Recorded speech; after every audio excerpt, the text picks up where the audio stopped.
بسم اللہ الرحمن الرحیم۔ السلام علیکم ورحمۃ اللہ وبرکاتہ۔ حضرت علی رضی اللہ عنہ فرماتے ہیں، میں سردی کے موسم میں صبح کے وقت اپنے گھر سے نکلا۔ بھوک بھی لگی ہوئی تھی، بھوک کے مارے برا حال تھا، سردی بھی بہت تنگ کر رہی تھی۔ ہمارے ہاں بغیر رنگی ہوئی کھال پڑی ہوئی تھی، جس میں سے کچھ بو بھی آ رہی تھی۔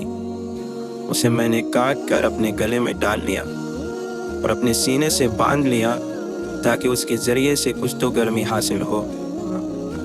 اللہ کی قسم، گھر میں میرے کھانے کی کوئی چیز نہیں تھی، اور اگر حضور صلی اللہ علیہ وسلم کے گھر میں بھی کوئی چیز ہوتی تو وہ مجھے مل جاتی، وہاں بھی کچھ نہیں تھا۔ میں مدینہ منورہ کی ایک طرف کو چل پڑا۔ وہاں ایک یہودی اپنے باغ میں تھا۔ میں نے دیوار کے سوراخ سے اس کی طرف جھانکا۔ اس نے کہا، اے رابی، کیا بات ہے، مزدوری پر کام کرو گے؟ ایک ڈول پانی نکالنے پر ایک کھجور لینے کو تیار ہو؟ میں نے کہا، ہاں، باغ کا دروازہ کھولو۔ اس نے دروازہ کھول دیا۔ میں اندر گیا اور ڈول نکالنے لگا، اور وہ مجھے ہر ڈول پر ایک کھجور دیتا رہا، یہاں تک کہ میری مٹھی کھجوروں سے بھر گئی، اور میں نے کہا، اب مجھے اتنی کھجوریں کافی ہیں۔ پھر میں نے وہ کھجوریں کھائیں اور بہتے پانی سے منہ لگا کر پیا۔ پھر میں حضور صلی اللہ علیہ وسلم کی خدمت میں آیا اور مسجد میں آپ کے پاس بیٹھ گیا۔ حضور صلی اللہ علیہ وسلم اپنے صحابہ کی ایک جماعت میں تشریف فرما تھے۔ اتنے میں حضرت مصعب بن عمیر اپنی پیون والی چادر اوڑھے ہوئے آئے۔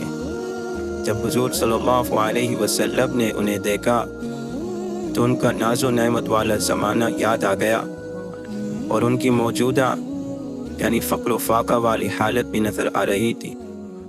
اس پر حضور صلی اللہ علیہ وسلم کی آنکھوں سے آنسو بہہ پڑے اور آپ رونے لگے۔ پھر آپ نے فرمایا، آج تو فقر و فاقہ اور تنگی کا زمانہ ہے، لیکن تمہارا اس وقت کیا حال ہوگا جب تم میں سے ہر ایک آدمی صبح ایک جوڑا پہنے گا اور شام کو دوسرا، اور تمہارے گھروں پر ایسے پردے لٹکائے جائیں گے جیسے کعبے پر لٹکائے جاتے ہیں۔ ہم نے کہا، پھر تو ہم اس زمانے میں زیادہ بہتر ہوں گے، ضرورت کے کاموں میں دوسرے لگا کریں گے، ہمیں لگنا نہیں پڑے گا اور ہم عبادت کے لیے فارغ ہو جائیں گے۔ حضور صلی اللہ علیہ وسلم نے فرمایا، نہیں، آج تم اس دن سے زیادہ بہتر ہو۔